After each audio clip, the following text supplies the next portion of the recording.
Bienvenidos. Este es el artículo que desde la Universidad de Extremadura hemos enviado al CINAIC 2021, Cuestionario para la selección de conceptos fundamentales, un análisis de su validez y confiabilidad.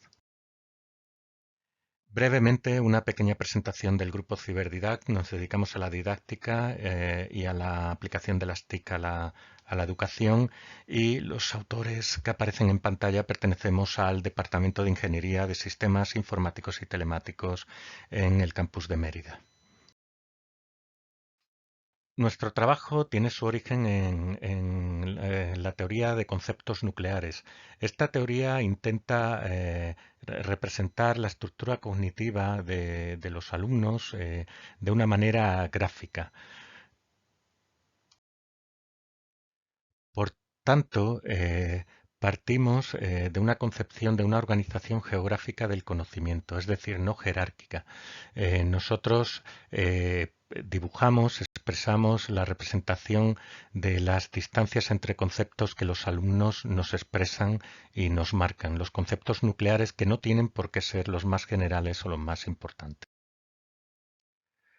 Para esta técnica utilizamos MEVA, que es un servidor que desarrollamos dentro de la investigación, y presentamos dos conceptos y el alumno marca en una escala continua cuán cerca están esos conceptos para poderlos representar gráficamente.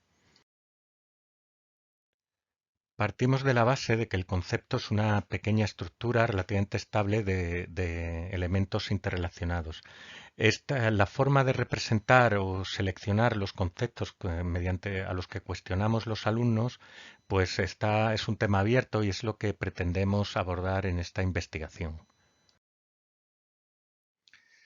De hecho, para obtener la estructura cognitiva hay varios métodos mediante asociación de palabras, pruebas verbales, establecimiento por parte del sujeto y la que hemos seleccionado en esta parte, que es la puntuación de similitud entre conceptos. Nosotros sacamos un patrón de relaciones entre conceptos y lo intentamos representar gráficamente mediante las redes asociativas Pathfinder.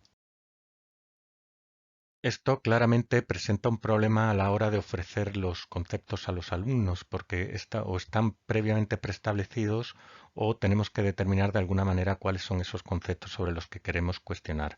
Entonces, lo que hemos elaborado en esta investigación es un cuestionario y hemos medido la confiabilidad y la validez. El cuestionario, la validez la hemos trabajado mediante una evaluación por expertos, y la confiabilidad mediante el término estadístico, el alfa de Cronbach, que mide, bueno, pues la relación que hay entre varias variables que miden un concepto similar. El objeto del cuestionario es extraer una lista ordenada de conceptos. Lo hicimos de dos maneras.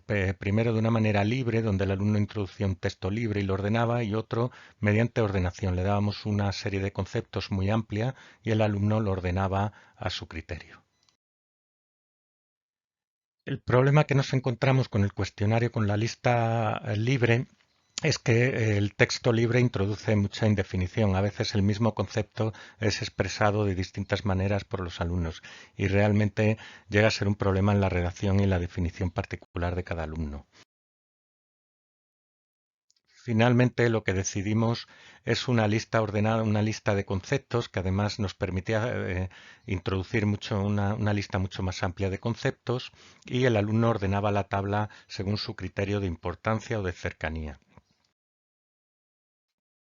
Para elaborar el cuestionario aplicamos una metodología mixta. En un principio hicimos un análisis cualitativo mediante el análisis por expertos y un análisis cuantitativo mediante el alfa de Cronbach, que intentamos medir la confiabilidad del cuestionario. Como metodología cualitativa utilizamos la herramienta WebQDA, que lo que hacemos es analizar los textos y determinar una serie de categorías de tal forma que agrupemos las opiniones de los expertos y intentar extraer información acerca de ellas. Como señalábamos, la metodología cuantitativa, mediante la herramienta SPSS, la herramienta estadística, hemos introducido las valoraciones en la escala de 1 a 10 que daban acerca de los ítems y hemos establecido la confiabilidad a través, o hemos analizado la confiabilidad a través del alfa de Cronbach. A modo de esquema, el análisis, el cuestionario, tenía una introducción explicativa del cuestionario, posteriormente un segundo bloque que eran los datos del experto y finalmente 7 ítems sobre los que íbamos cuestionando a los expertos. Y se le preguntaban siempre las tres mismas preguntas, que si le parece apropiada, que la calificase y finalmente una sugerencia. El cuestionario se envió a 40 expertos, se obtuvieron 29 respuestas, los resultados son los que aparecen en la diapositiva, los que se aplicaron un test binomial y se vio que el significación exacto bilateral es mucho menor de 0,05, con lo cual viene a decir que excepto el ítem 1, que es bastante polémico, excepto el nombre y el anonimato de quien rellena el cuestionario, pues el resto es muy aceptable. En cuanto a la validez del cuestionario, el análisis cualitativo a través de WebQDA de las respuestas de los expertos, pues dividimos todas esas respuestas en dos grandes grupos de categorías, la estructura del cuestionario acerca de la estructura y acerca del contenido. Y bueno, se hizo una categorización de todas estas respuestas. Respecto a la confiabilidad, pues en total nos daba un estadístico un 0,849, que es un nivel muy alto, con lo cual dice que es un cuestionario muy confiable. Y finalmente se puede observar como conclusión el cuestionario que hemos confiado y validado en este proyecto.